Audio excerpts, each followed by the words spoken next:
এই শেখ হাসিনার মতোই স্বৈরাচারের মতোই তারা একটা বক্তব্য দেওয়ার চেষ্টা করছেন।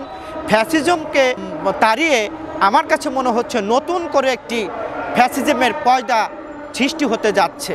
যদি তাই না হবে তাহলে জাতিকে এই ধরনের বক্তব্য শুনতে হতো। নাগরিক পার্টির নেতা সারজিদ আলম তিনি একটি বক্তব্য দিয়েছেন, সেই বক্তব্য জনগণের সঙ্গে সাংঘর্ষিক হয়েছে। তিনি বলেছেন শেখ হাসিনার বিচারের আগে কেউ নির্বাচন চাইতে পারবে না।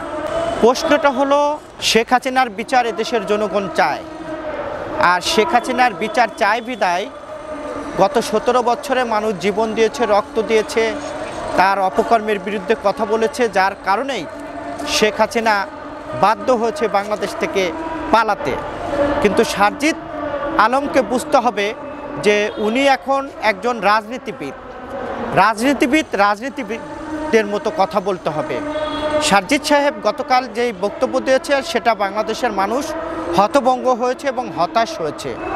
কারণ উনি যে ভাষায় কথা বলেছেন, ওনার কাছে বাংলাদেশের মানুষ বন্দী নয়, বাংলাদেশের মানুষ উন্মুক্ত, বাংলাদেশের মানুষের রাজনীতি করার অধিকার আছে, বাক স্বাধীনতা আছে। উনি যেভাবে বলবেন সেভাবে হতে পারে না। এদেশের গণমানুষের চাওয়া এবং পাওয়া জাতীয় নির্বাচন।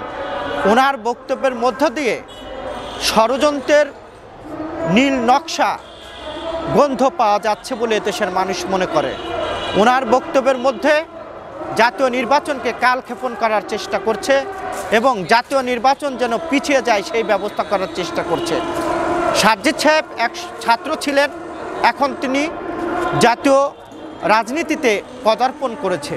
উনি জাতীয় নাগরিক কমিটির একজন নেতা। ওনাকে সহনশীলভাবে বক্তব্য দিতে হবে, ধৈর্যের সাথে বক্তব্য দিতে হবে। ধৈর্য হারা হয়ে বক্তব্য দিলে জাতি এটা মেনে নেবে না। উনি গতকালকে যে বক্তব্য দিয়েছেন এই বক্তব্য, আর শেখ হাসিনাও কিন্তু আমরা দেখেছি গত 17 বছরে বাংলাদেশের মানুষ যদি ভোটের কথা বলতো, যদি তার অপকর্মের কথা বলতো, তখনই কিন্তু শেখ হাসিনা রেগে বাংলাদেশের মানুষের উপরে নির্যাতনের আরেকটি পায়তারা করতেন।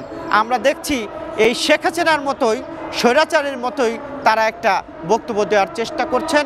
ফ্যাসিজমকে তাড়িয়ে আমার কাছে মনে হচ্ছে নতুন করে একটি ফ্যাসিজমের পয়দা সৃষ্টি হতে যাচ্ছে। যদি তাই না হবে তাহলে জাতিকে এই ধরনের বক্তব্য শুনতে হতো না।